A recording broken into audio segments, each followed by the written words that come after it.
We are now streaming live. I know we are, but it's waiting. It's taking a while to do this. All right, let me pause it before I get feedback. There we go. All right, so I got it paused so I can see the live chat. So welcome tonight. I still haven't gotten the notification yet on my phone, so I don't think any of you guys have, but I'll wait for the chat to start. Still hasn't gone on my phone. Hopefully you're getting notified. Oh, let's see. I'm going to go ahead and copy this, share it in the Gently Led Sisters group. Hey, Ashley, you got the notification, or you're just on top of things. Let's see. How do I share this? Where is the little share button? Hi, Joy. I think I can share it this way. I'm going to go share it in the Facebook group.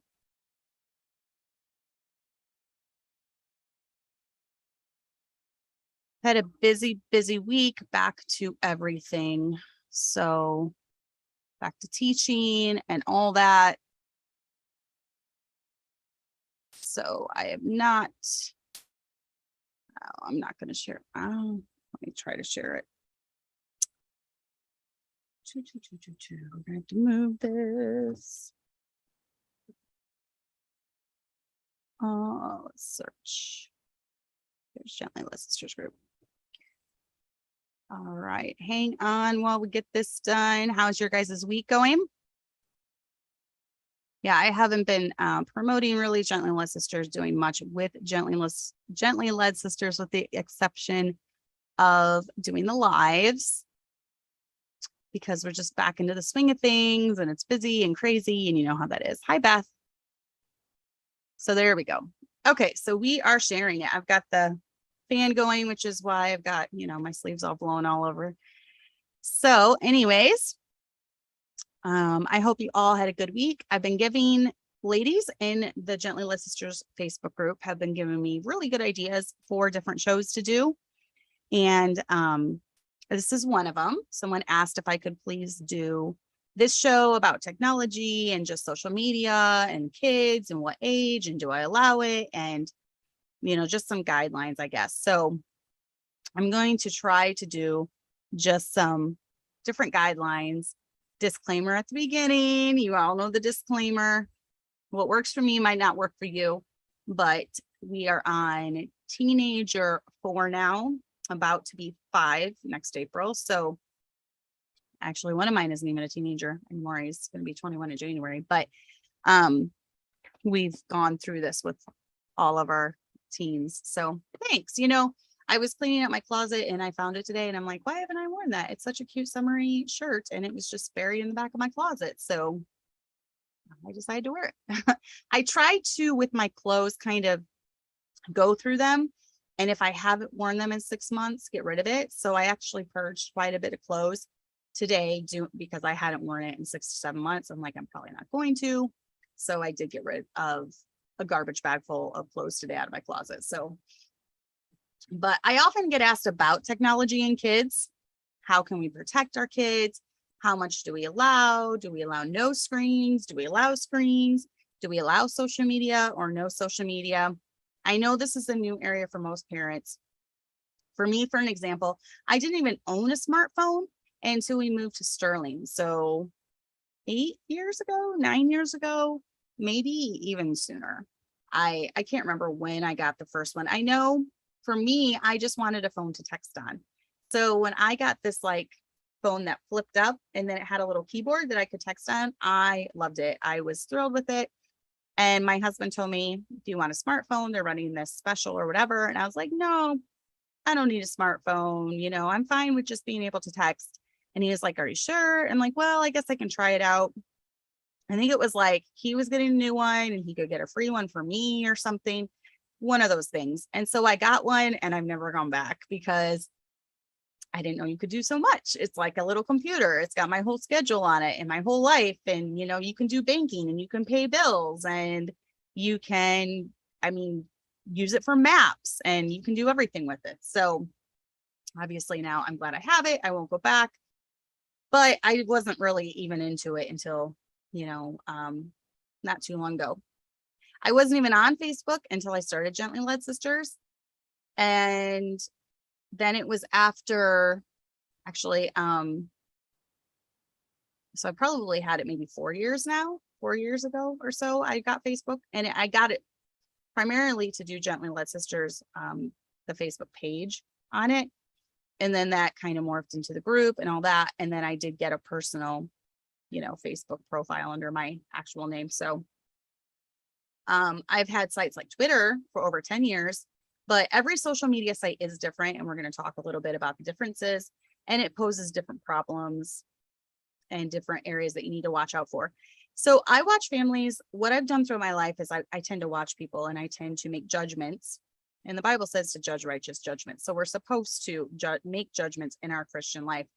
And I make judgments based off the fruit that comes out of these families. So I watch families like the Duggars, who are some of the most hardcore when it comes to screens, protection, like covenant eyes, so on and so forth. And yet they produced a kid like Josh. Ultimately, I know it was him who failed. And I haven't heard anything else about their other kids. So, and oftentimes I feel like the devil does go after the older kids, because number one, it's going to influence the younger kids. And then two, that's kind of the one that people tend to remember. And he's very influential when it comes to his family and different things like that. So I do, obviously we don't know what the reasons are behind it. There could have been things that happened to him when he was younger, but it was apparent that he had a problem with his heart from the time he was very young, to be doing the stuff that he was doing at 11, 12, so it was obvious that this was something that went way back. So we don't know his early years, what happened, and it's obvious that we don't know everyone, and it's obvious that we don't know everything. And it's obvious he had some serious heart problems from the time he was young. Maybe this was one of the reasons his parents were so hardcore, because they knew he couldn't handle it, and they knew he had problems with his heart. Hey, Amanda. So maybe this is one of the reasons his parents were the way they were. But I've often said, you can take everything away and be as protective of your kids. I mean, you can be the most hardcore parent in the world, never allow them any outlets like social media, phones, TV, whatever. And if they have a desire to sin, they're going to find a way to sin. So it was obviously a desire of his that just got worse and worse after he got married, and then led him down the path that it led him to, just the horrible charges that he was just convicted of a few months ago. So, and that's the thing with sin. It might start out, and it wasn't even innocent when it started out with him. It was pretty depraved what he did even at 12, 13 years old, but it just got more and more and more depraved. So it was obviously a hard issue. But the core issue was never addressed, because he took a nosedive after he moved out big time. So I'm always learning as I go. And let me do the disclaimer once again. I am new to the social media age, and we are just now seeing the effects that social media plays in people's lives.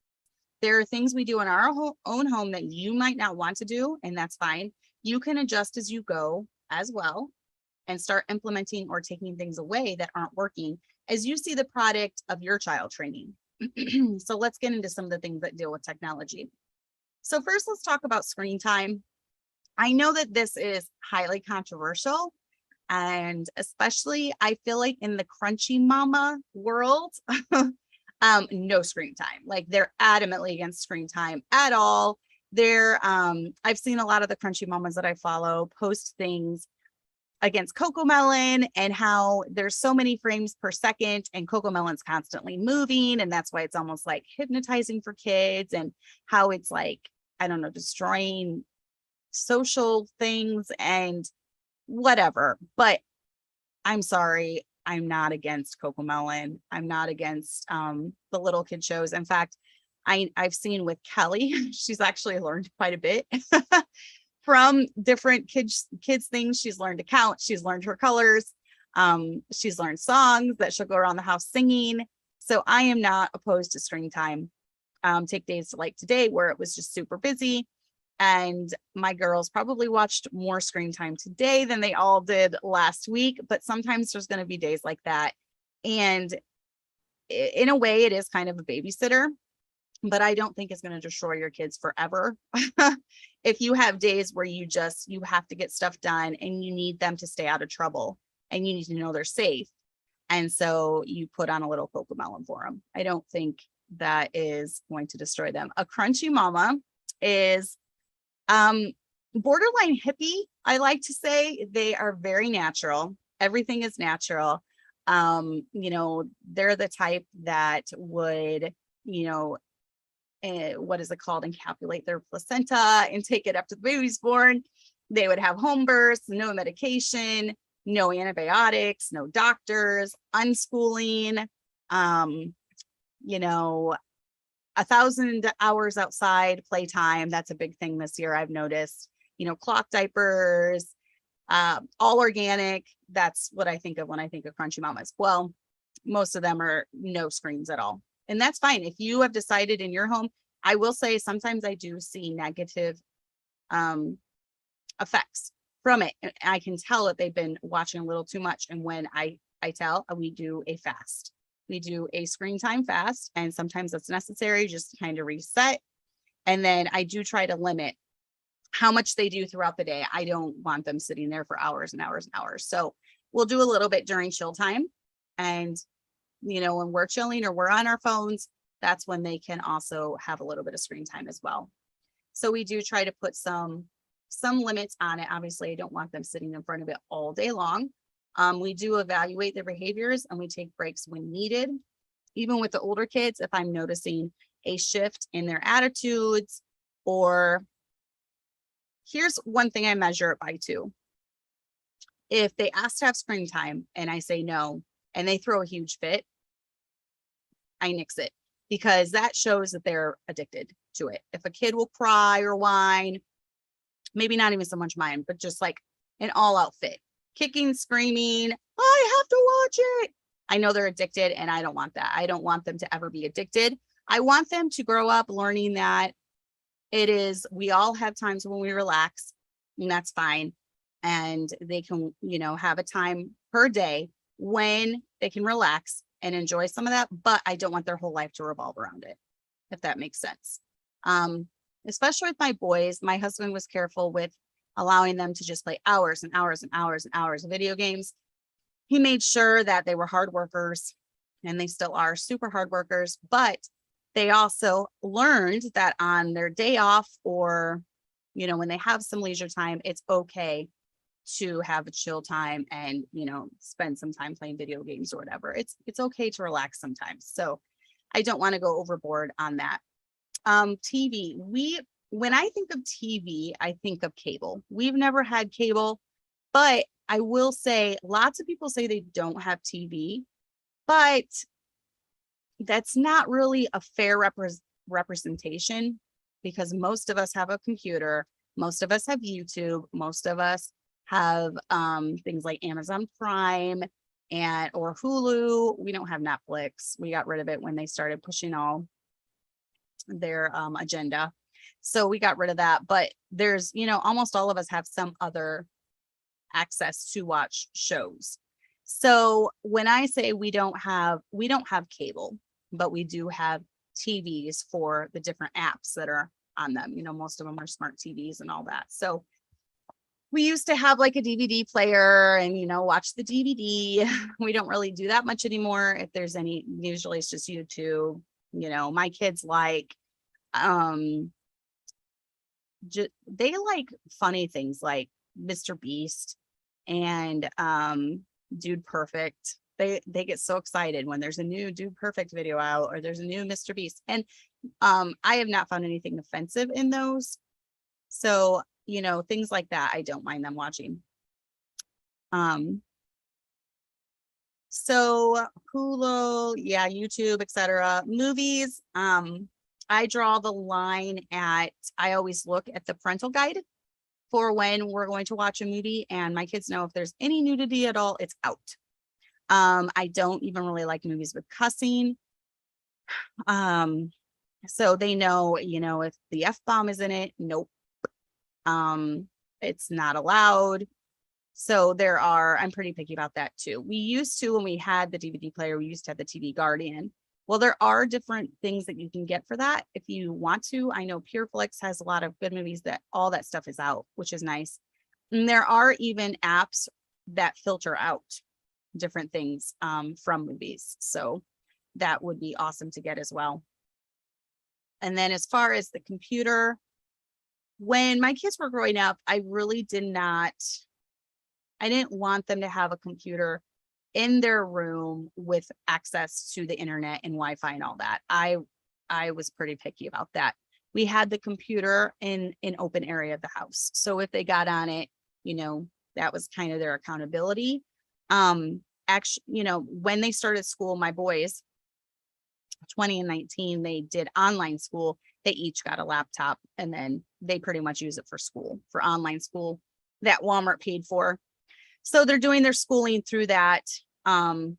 Otherwise, they're really not even on it that much. But I know computers, depending on the child, it can be a huge downfall. They can get on there and surf things. And like I said, if they want to sin, they're going to sin.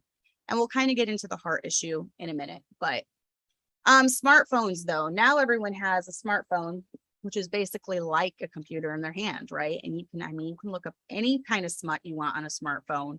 You can, browse anything. I've often used examples in life to really get into my child's heart, such as Josh Duggar. And look at what he's done to his wife. Look at what he's done to his kids. He's now in prison for years, and nothing is private. So no site that you browse is private. Someone will find out. And more so than that, it doesn't matter if it was Loctite private. God sees everything you do anyways. And do you want to be looking at that stuff? Well, God can see you, God can see whatever you do. So, and then Beth asked what to do about teens if have made the mistake of not being careful about how much online time I need to correct this. I would just tell them, say, I understand that I'm not going to take away all your online time, but we really it's been too excessive. So we're going to prioritize our time a little bit better. And we're going to cut back. Now, I'm not taking it away totally, but we're going to cut back, and you're going to be allowed to have this much. And this is after everything's been accomplished for the day. Your school's done, your homework's done, the chores are done, and then you can have some leisure time. They'll probably, appreciate it a lot more. They'll probably buck you at first, but you're the parent. So I would just stick to my guns when it came to that. We've had to really pull back with different things like that. And even with Jason, when he was older, like 16, 17, if he started sassing me, I'd take away his video games, and I would even take it away his phone and left it on the table before, because I'm like, no, you're not going to talk to me that way. You're not the boss. And usually after about a week, he'd straighten out, and then he'd be really good for months and months and months. So that's something I have done with my teenagers.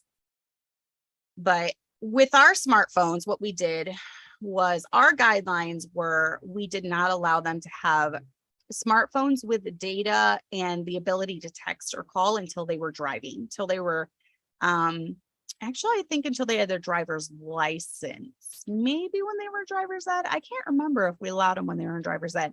I want to say we allowed them when they got their license, is what I think, when they turned 16. So we do want them to have a smartphone with everything on it for when they're driving. But one thing that I do, and Chloe has a phone that only works on Wi-Fi. There's no data, there's no, she can't text, or it's basically like an iPod, but it's a phone. So, but we really stress the fact that at any time we can get on their phone and look, we can search. And I did it a couple times. I'd get on their phone and just look up their browsing history. And, kids are going to find ways around that if they want, but mine never deleted anything. So I could always see whatever site they had been on, or what they looked at, what they watched on YouTube or whatever. And then we turn our Wi-Fi off at night. And so even with Chloe's phone, it's not really a phone, but it's an old phone, but it doesn't have any data or anything, and she can't call or text. Even with hers, it goes off. It will only work on Wi-Fi. So even when she's out and about, she can only go on it if she's someplace that has internet. And then when they were younger teenagers, or when they first got their phones, I would have them put their phones on the table. Like when they actually had data, they had internet that worked on something other than Wi-Fi, I would have my boys keep their phones on the table the whole night, because I didn't want them laying in bed just mindlessly scrolling, because that seems to tend to be when teenagers get into trouble, is at night by themselves, no one's looking. So I just wanted to keep that temptation out of the way. So that's what I did. Obviously now that they're older and they're adults, there comes a time when you have to just relinquish that control and realize that they're adults now and it's on them. So, and that's what I have done with them. So, but yeah, I realized when they turn 18, 19, they're adults, they're in charge of themselves now. I've done what I can. I've tried to teach them the best way, and they have to decide to do right now. So, but you are the parent and you're still in charge as long as they're in your home. So you can tell them, you can really set the guidelines. This is our home. We don't allow browsing this. We don't allow browsing that. And if you have a problem with that, maybe you just need to move out. You know, this is our home. We don't want you not having a job. You're 18, you don't have a job, you're out of school, and you're playing video games for 8 hours a day. No, that's not happening. And that has never been allowed in our home. My boys, as soon as they turned 18, were working a man's job. So there was no hours and hours and hours of video games. They go to work at 2:30 in the morning, work hard labor, and they earn their paycheck. So if they want to have a little bit of leisure time after that, that's fine. They've worked a man's job, they can have some leisure time. And I will say too, I would also put a little side note. It's, the same for your husband. If he wants to have a little bit of leisure time, don't nag him about it. Maybe he watches a show you don't necessarily agree with. I would not try to be the spiritual head and be the Holy Ghost and try to convict him of that. If he's worked a hard physical job, let him have an hour or two to himself to just kind of relax and not nag him and, just kind of refuel. He needs that so he can, be pleasant. So especially if he's working a hard physical job, they need some downtime for sure. Ours is after the kids are in bed, right? But let's talk about social media. So there are differences between the different outlets of social media. I would say Twitter is super toxic, and it's basically the people I follow. It's a bunch of IFB pastors just fighting with each other and fighting against the trendies. And so it's a pretty toxic place. I would say that's pretty toxic. Next, I would probably say Facebook would be next, because it's a lot of people stating their opinion, arguing. Under that, I would say Instagram is probably one of the more younger people friendly social media sites. It tends to be just posting highlights from your life, different pictures and things, maybe putting stuff on your stories. It's not so much of the controversial arguing back and forth, different things like that. My throat is scratchy. So I would say Instagram is one that we allowed our kids, I think when they turned 14, we allowed them to get. The rule was I had to be their friend so I could see everything that they posted. And if I see something I don't like, they take it down, which hasn't happened very often.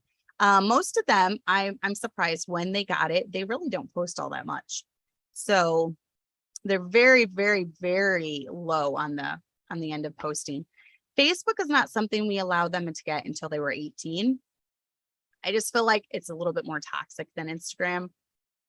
And Tommy and Jason both have it now, but once again, they barely post anything on there.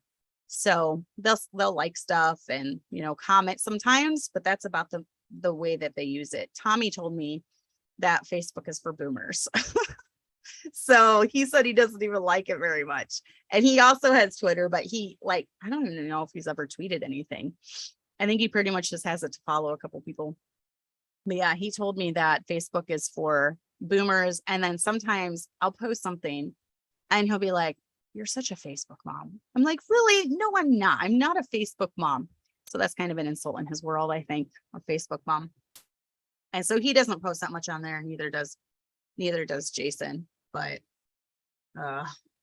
one thing I have done when they got Instagram, I really wanted them to only add people that they knew in real life or that they knew of.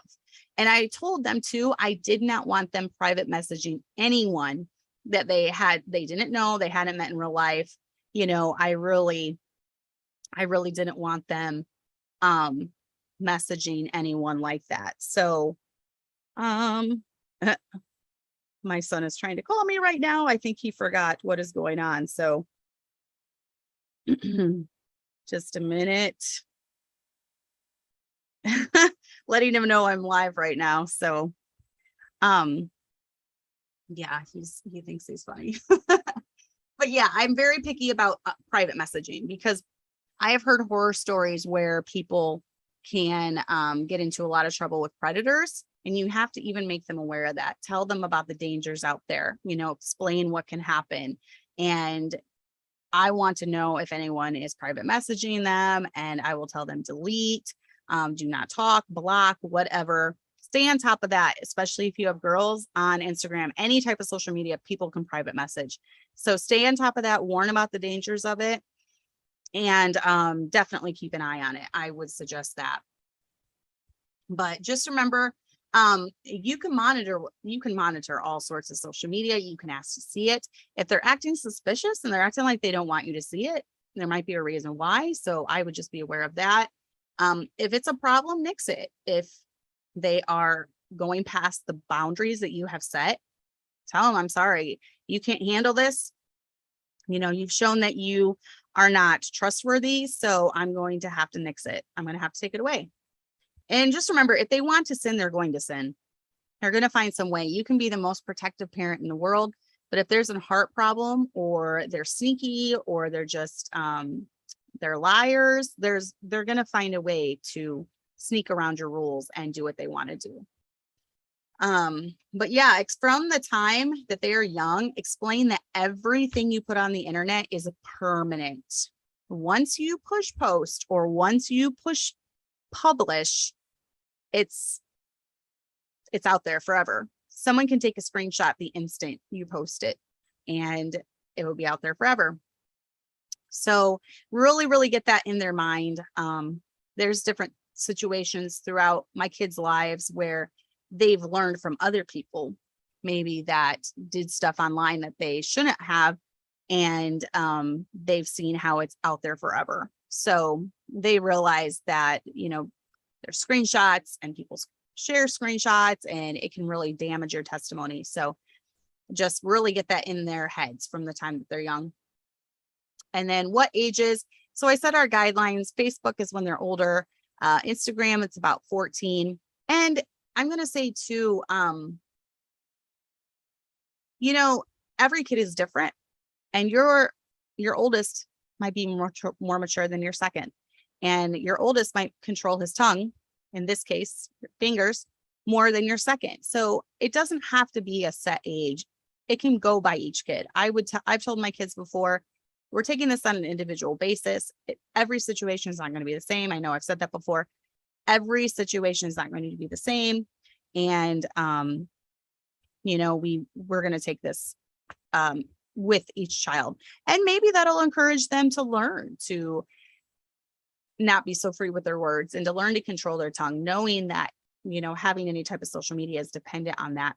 There is a kid's version of Facebook Messenger that the parents are completely in control of. And I have allowed, Chloe got it because she became friends with this girl somewhere, and they really wanted to talk to each other. So she got it, but it was like, I could see every message she sent or something like that. And she didn't really, she never really did anything with it after the week. So I think we still have it, but we don't do anything with it. So yeah. Sorry, let me message him on here because I don't know if he saw it. But yeah, teaching our kids about social media. So from the time they're young, talk to them about the dangers, which I have. I've even like had them watch shows where maybe the kids were being preyed upon by a predator. I want them to know the dangers. I don't want them to be naive, especially when they have this. And I tell them social media, there's a lot of power and there's a lot of trust that goes into having social media. So, but yeah, watch them carefully and know your kids. And that just goes back to just knowing the weaknesses and knowing the strong points of your kids. Every kid's going to be different. I know with my husband and I on social media, we have often had to learn to just refrain our lips. It's not so much that we have to, and he preached a really good message yesterday talking about when to be tolerant of different things. And he talked about in there, it's all about relying on the Spirit. It's about walking in the Spirit, not walking in the flesh. And for some people, they need to push themselves to take a stand and push themselves to be bold. But for other people, they have to tell themselves, you need to be quiet now. And that tends to be me and him. We're both like that. So sometimes you just have to keep scrolling. And I've told my own boys that you have to learn because they've already ran into it where they're like, look at what this person posted. Can you believe it? And I'm like, you have to learn how to just keep scrolling. Not everyone cares or needs to know your opinion about every little thing. So, really reiterate them that when they get this, just remember that social media is not the problem. Your kid's heart is the problem. If they're constantly messing up, it's not that social media is sinful and social media is evil.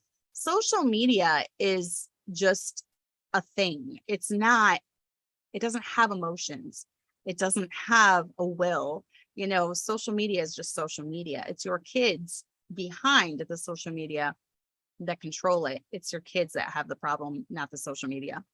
So explain from the time they're young how wrong sneakiness is, how you're always going to get found out. God is always watching. Little character flaws that you have now will just be magnified as you get older. If you're lying, sneaking around, trying to do this with me as your parent, that might transfer to when you get married and you're trying to hide and sneak around from things, hide and sneak around with your spouse. So just explain that, it all builds and it's all going to have consequences. So really try to reiterate them too. And explain the dangers, like I said before, of being messaged by people they don't know. And I will throw this out there. This goes back to the permanent thing. No private message is totally private. There's always screenshots. So what I've told my kids, and they've done pretty good at it so far, you don't ever private message something to someone unless you are fine with it being broadcast to the whole world. Because sometimes there's mean, nasty people out there that are just trying to get something on you. And they would love to broadcast it to the whole world. So they've always kept that in mind. And for the most part, they've done pretty well. So that is something I've really tried to get into their head from the time they're young. Ever private message. There's not many people that I even trust. I have a couple really close friends, and I'm able to share my heart with them about different struggles I'm having or different battles I'm facing without ever thinking that they would screenshot and send it to anyone. I know that would never happen. And that's not even my personality. It has not been until the last few years that I realized there were people out there like this that watch your every move, watch every word you say, try to catch you, try to prove that you're somehow not what you say you are. And before, I just took everything at face value. I maybe was a little too gullible, and I tended to believe people when they said they were some way, or I tended to believe people when they said, I believe this. I just believed them because I'm not going to say something that I believe and not believe it. I'm not going to make that up. So I just judge people off of that. It wasn't until the last few years where I was made aware that there's people that really, really want to catch you maybe doing something opposite of what you've said. So, and I know with me doing the show for 4 years, I've said it before, there might be some areas that I've changed in as my kids have gotten older. When I started the show, Tommy's 20 now. He was what, only 15, maybe 15, close to 16. So there were a lot of things we hadn't been through yet. So I can only say what I think I would do. But as I've gone through it now, I've gleaned more wisdom as my kids have gotten older. I can see where I've messed up in some areas. I can see where we did good in some areas and we produced good fruit doing that. So that's what I'm trying to just give you my wisdom as I'm going through this, sometimes along with some of you that are going through it. So I'm sure I've changed on some things through the years, but like I said, my biggest thing I've learned is that every kid is different and every situation will be different. And it doesn't have to be cookie cutter for each kid. And they just have to deal with that if that issue comes up. So do you let your kids have a streaming profile like Netflix or Prime? My 2 older boys do, but it all comes through the family TV. So it's not something that they really could hide, even if they were doing something on there, because we see everything that's watched through the family TV, because it's actually signed into, no one has Netflix in our house, but we have YouTube profiles and I think maybe Prime profiles. But like right now, the YouTube profile on our TV is streaming through Tommy's name. So, it's not something that we would be able to see everything that they're watching. So it's not really been a problem in our house. But yeah, realize we're in a different age than when we grew up. This is a very, very different age, but one thing that's really, and I'm going to read a little bit of an article here in a little bit. One thing that's really, my husband and I have noticed over the last year or two are something we call Instagram girls. And the situation that really kind of made us aware of it was the story of, what's her name? Gabby Patetti or something. The story of Gabby, I think her name was, I could be totally off on the name. She had a lot of followers and this supposed wonderful life, traveling the country in this van or something with her boyfriend or fiance or whatever. Turns out it was horrible. They fought all the time. They had horrible problems and he ended up murdering him and then he ended up killing himself. So Instagram girls, there's a certain look. Instagram is very popular where people try to become influencers and, they use all the filters, they have all the little hashtags and they just make their life appear like this fairy tale when it's anything but. So we've really become aware of this problem and it tends to lead to a very narcissistic personality. We live in a very, yes. Oh, I did get the name right. Gabby Petito. Yes, that is it. We tend to live in a very narcissistic society. And I think social media has played into this because of just the selfies and it's all about me and look at my life and all of that. So it tends to lead to that. So we've always kind of warned our girls, we really don't want you being an Instagram girl. And they actually don't even post that much.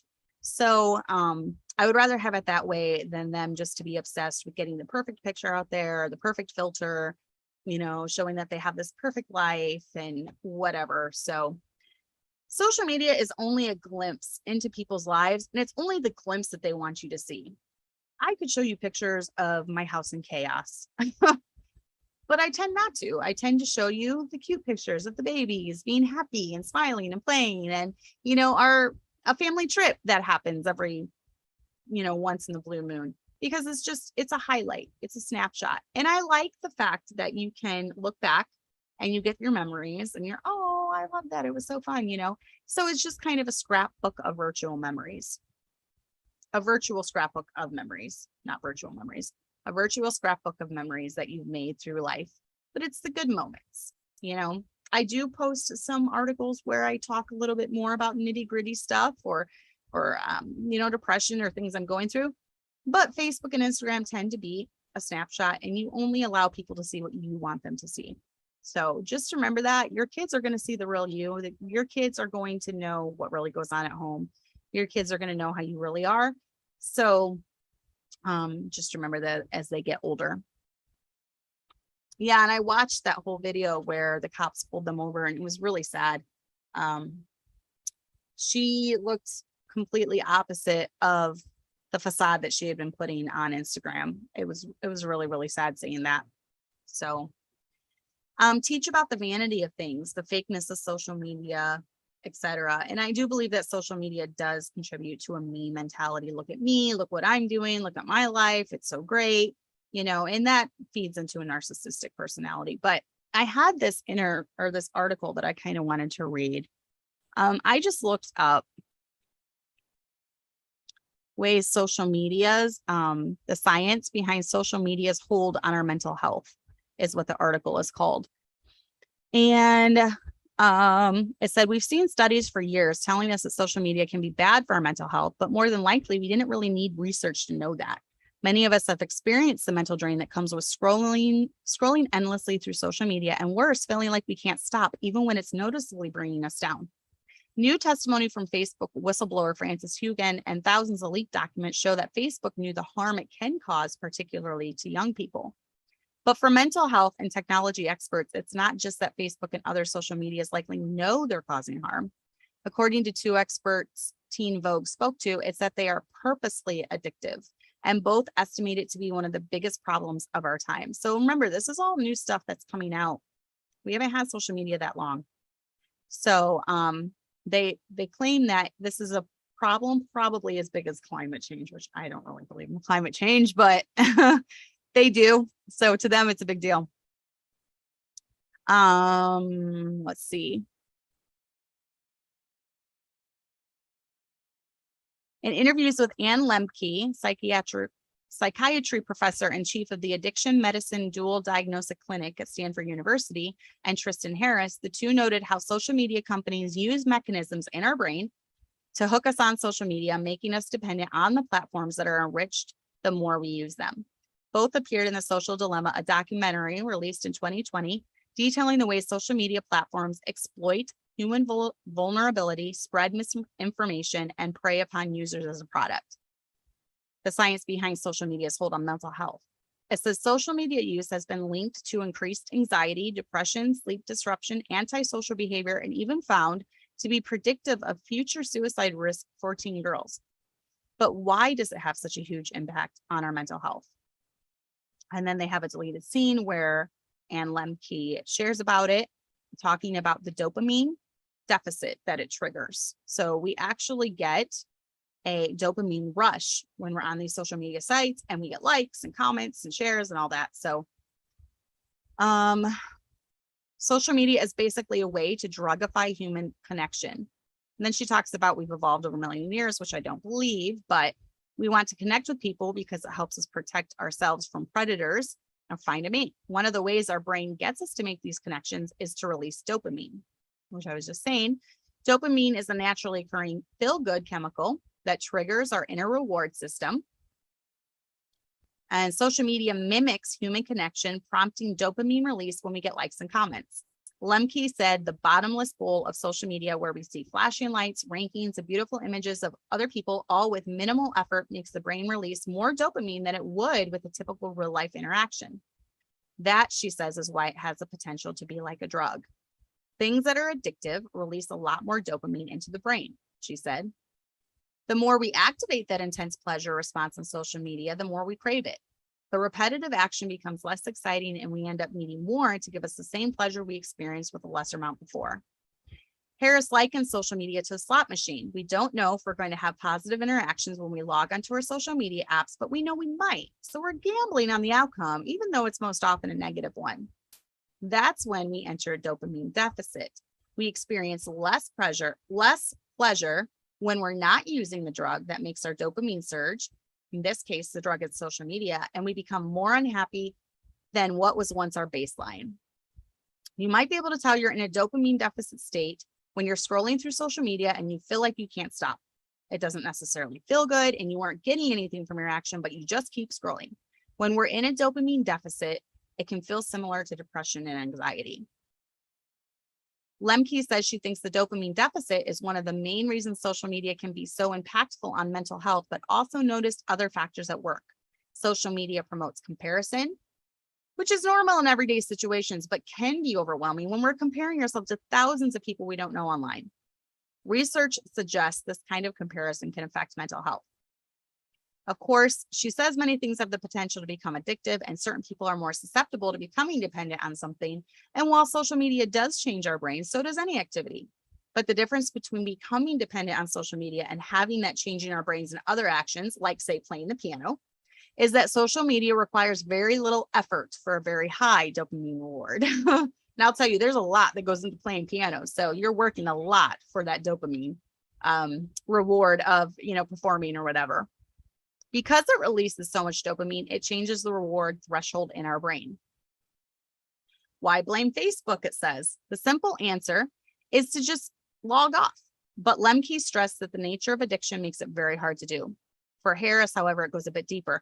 Not only can we not log off because we become addicted to social media, that's exactly what these companies intended.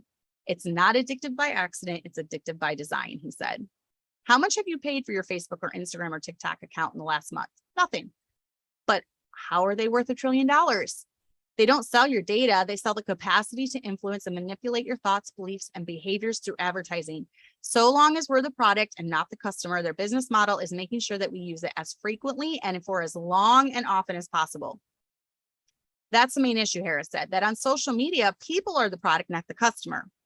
According to Lemke, this is a problem currently, probably as big as climate change. So yeah, they talk about where they get their money, and then it says, what does it mean and what can we do? As both Harris and Lemke noted, not all social media is bad all of the time, which I have often said too. It can be a powerful source of connection. It can help people find community, particularly for marginalized people who don't have access to others like them in person. And it didn't start off bad. It was weaponized later to exploit our vulnerabilities for financial gain. He mentioned Justin Rosenstein, who helped create the Facebook like button. Now, likes are part of the gamification and ranking aspect of social media that makes it addictive. So there are examples of humane technology that help foster connection without the high risk angle. FaceTime is a great example because you're actually talking one-on-one with a person. I like to do Zoom calls with some of my long distance friends. That's a way to connect. And that's a form of, I guess, social media, not really like Facebook, but that's a form. I like to use Zoom for that. So Harris said he can clearly see a world with fewer social media apps is a better one. While the apps we all use now can have positive effects, he says it's not a world we can safely occupy right now. How different would our society be if we just had text and video chat and we were the customer, not the product? He wondered. It's so clear to me how much better and different the world would be. So I will say that if you are struggling with this, you're struggling, you realize I am just, I'm going through this and I'm just depressed and I'm anxious and I'm comparing myself, just get off. I've had the app for Facebook off my phone now for a while. And I think it's better. I think it's better. I'm on there very, very limited now. I might miss a lot of posts and birthdays and things like that, but overall, I think it's better for me mentally just to be off for right now. I'm so busy. I have other things to do. I can't be thinking about it. I don't want to be scrolling mindlessly through my phone. So it's on my desktop. That's the only place I've been on it. Has it been 3 weeks now? I don't know, something like that. But I find myself doing it on Instagram sometimes because that app is still on my phone. I'll get on there and I'm just like scrolling, like, why am I scrolling? It's just, we're just so used to doing that. Just scroll, scroll, scroll, scroll. So if you find it making you anxious or depressed, just delete it and keep an eye on your kids. If you sense a difference in them, definitely nix it. You're the parent, you have the control. I would read an article like that with your kids. Show them the dangers of being addiction. Tell them this is an addiction just like anything else. And you have to know how to balance this part of your life, because social media is always going to be around, but you don't need to let it control you. You know, you control the social media, you control how much time you're on it. Set time limits. There's apps you can get that can set time limits. Once you're done, you're done. You know, if you can't limit yourself, have an app limit it for you. There's different things that you can do. So definitely be aware that there are dangers. Like I said, we're just now finding out about this dopamine and the surges that come from likes and comments and shares and all that, and how it can become addictive. And so we're just now starting to find the science behind it. So be aware there are dangers, that your kids can be susceptible to that. And you as the parent just monitor really closely. I would say social media, along with everything else, needs to be monitored very, very closely. Don't start them too young, because most won't go off after they go on. So like I said, it's not until they're a little bit older teenager, 14, 15, before we even let them do Instagram. We kind of monitor that and just see how they do with that. And then the only two that have Facebook right now are Tommy and Jason. I probably won't let my younger teens, my Abby, she's 17, gonna be 18 in a few months, and she's already told me she doesn't want Facebook. So I'm glad that they are making those decisions, and they're seeing that there are effects from social media, and they're being wise. And so far they've been trustworthy with it. So we haven't really had an issue.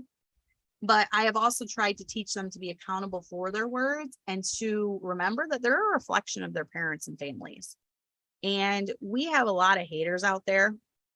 And if my boys, even at almost 21 and almost 20, if they were to slip up and just have vile language or talk perverted or something like that, now the haters would eat it up, and they would shout it from the housetops. They would publicize it. And my kids know that they, need to be respectful in that area, because it is a reflection on their dad and I, and what they say, it is a reflection. So they've done pretty well with not even engaging, with people that are contrary. They have a couple times, and when they thought they needed to speak up, they did, but they scroll past a lot too. So they scroll past a lot. But we've just really tried to let them know, you are a reflection of me, you're a reflection of your dad. And I think them just knowing that, and wanting to honor their parents plays into that, because I think they do have a genuine desire to honor us. Will they mess up? I'm sure they will. And we'll deal with it when that time comes. No one's perfect. No one walks in the spirit 100% of the time. And we won't until we have glorified body. So we'll deal with that when it comes. But do you mess up? I'm sure you do. I'm sure you stumble and fall. And I hope that you just call out to God for forgiveness, and then you get up the next day and determine that you're not going to do it, and try to walk in the spirit. So that's all that we as Christians can do. But when it comes to this area with our children, just be aware, watch out for it. You're the parent, but don't make social media the enemy per se.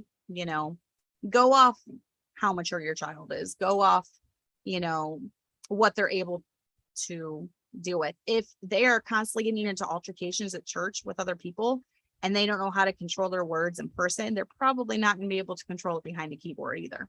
So just keep that in mind. And maybe they don't need to have it at their fingertips. Maybe they don't need to have a platform. Maybe they don't need to be, spilling their ideologies all over the internet. So anyways, I hope that was a help. I'm going to wrap it up now.